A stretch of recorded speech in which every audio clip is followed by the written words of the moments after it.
proyek perubahan yang saya angkat di sini adalah optimalisasi penyediaan ruang air pada suatu daerah aliran sungai untuk pengelolaan banjir melalui penyiapan pedoman berbasis zero delta Q.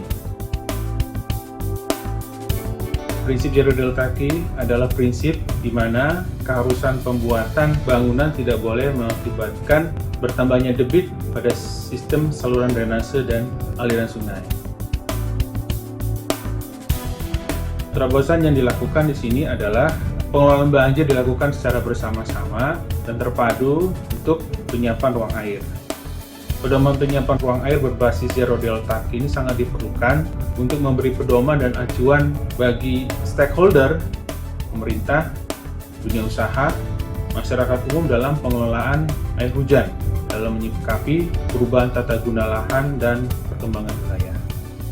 Ruang air yang dimaksud di sini adalah tampungan air alami dan buatan ya di permukaan tanah maupun di bawah permukaan tanah. Nilai tambah yang diharapkan dari penyiapan proyek perubahan ini adalah adanya kerjasama stakeholder, baik itu dari pemerintah maupun dari semua pihak masyarakat umumnya dalam pengelolaan banjir untuk penyiapan ruang air. Jadi tidak semuanya terfokus kepada urusan pemerintah, namun ada kerjasama dengan semua pihak. Hal-hal yang melatar belakangi proyek perubahan ini, kondisi saat ini kejadian banjir yang terjadi semakin besar dari sisi durasi dan besarannya.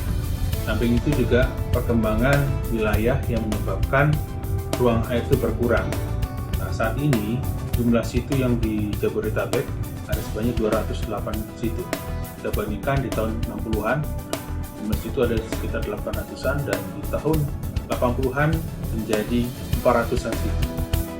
Hal ini mengakibatkan ruang air berkurang dan ini tidak hanya terjadi di Jabodetabek tapi juga terjadi di seluruh wilayah Indonesia.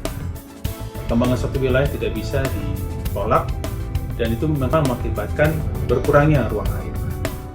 Yang ketiga adalah penanganan banjir masih berfokus di lokasi downstream.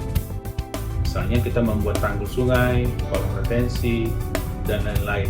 Yang memang ini dari segi biaya sangat mahal karena di samping mengerjakan konstruksi, kita juga harus menyiapkan pembebasan lahannya. Kondisi yang diharapkan, kejadian banjir yang ke depan akan dapat berkurang, baik besaran dampak dan durasinya. Kemudian yang kedua, perkembangan suatu wilayah tetap memperhatikan penyediaan ruang air. Dan yang ketiga, pengelolaan banjir sudah dapat dilakukan pada saat hujan itu jatuh. Jadi ada kombinasi bagian hilir dan bagian hulu. Itu yang menjadi latar belakang dari proyek perubahan saya. Kondisi yang kita harapkan dan kondisi saat ini yang tadi saya sudah jelaskan, terdapat gap. Nah, untuk bisa mengurangi gap tersebut, tentu perlu penyiapan ruang air berupa tampungan air. Dan inovasi yang saya tawarkan di sini adalah mempersiapkan pedoman penyiapan ruang air berbasis zero delta Q dalam bentuk SE Dirjen SDA.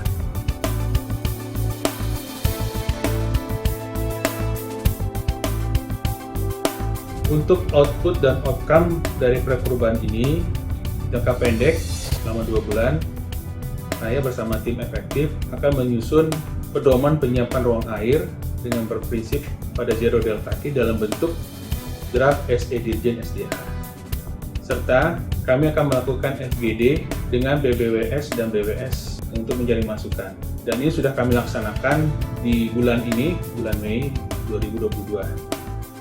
Dan pada saat FGD tersebut, kami mengundang dari BBWS, yaitu BBWS Ciliwung Cisadane dan BBWS Citarum, serta dari Pemda, Kabupaten Tangerang dan Kabupaten Bekasi untuk mencari masukan.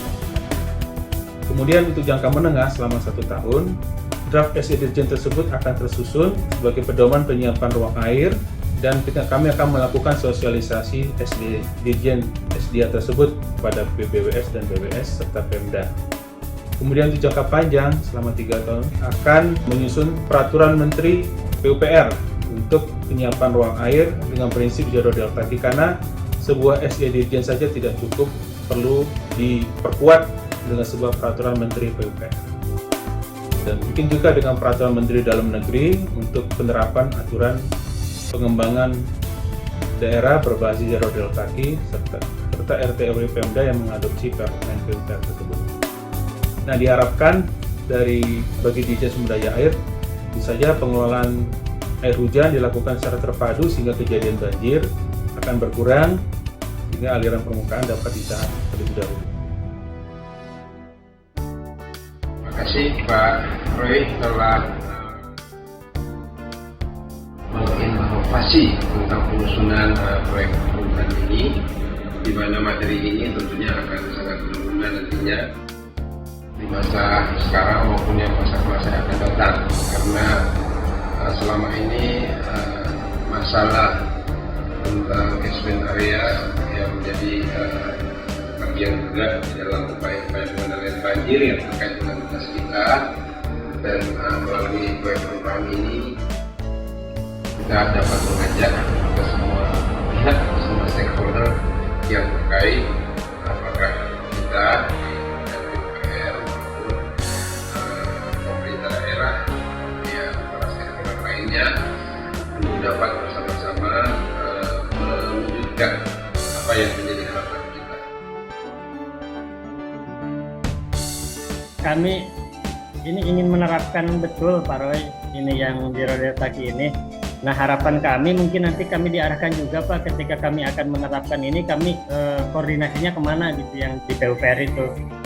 Besar harapan kami yang surat edaran itu terbit, nanti kami follow up dengan penerapan perda gitu yang bisa diterapkan langsung ketika ada pembangunan apapun di wilayah kami. Sudah barang tentu saya sangat mendukung sekali terkait dengan edaran ini.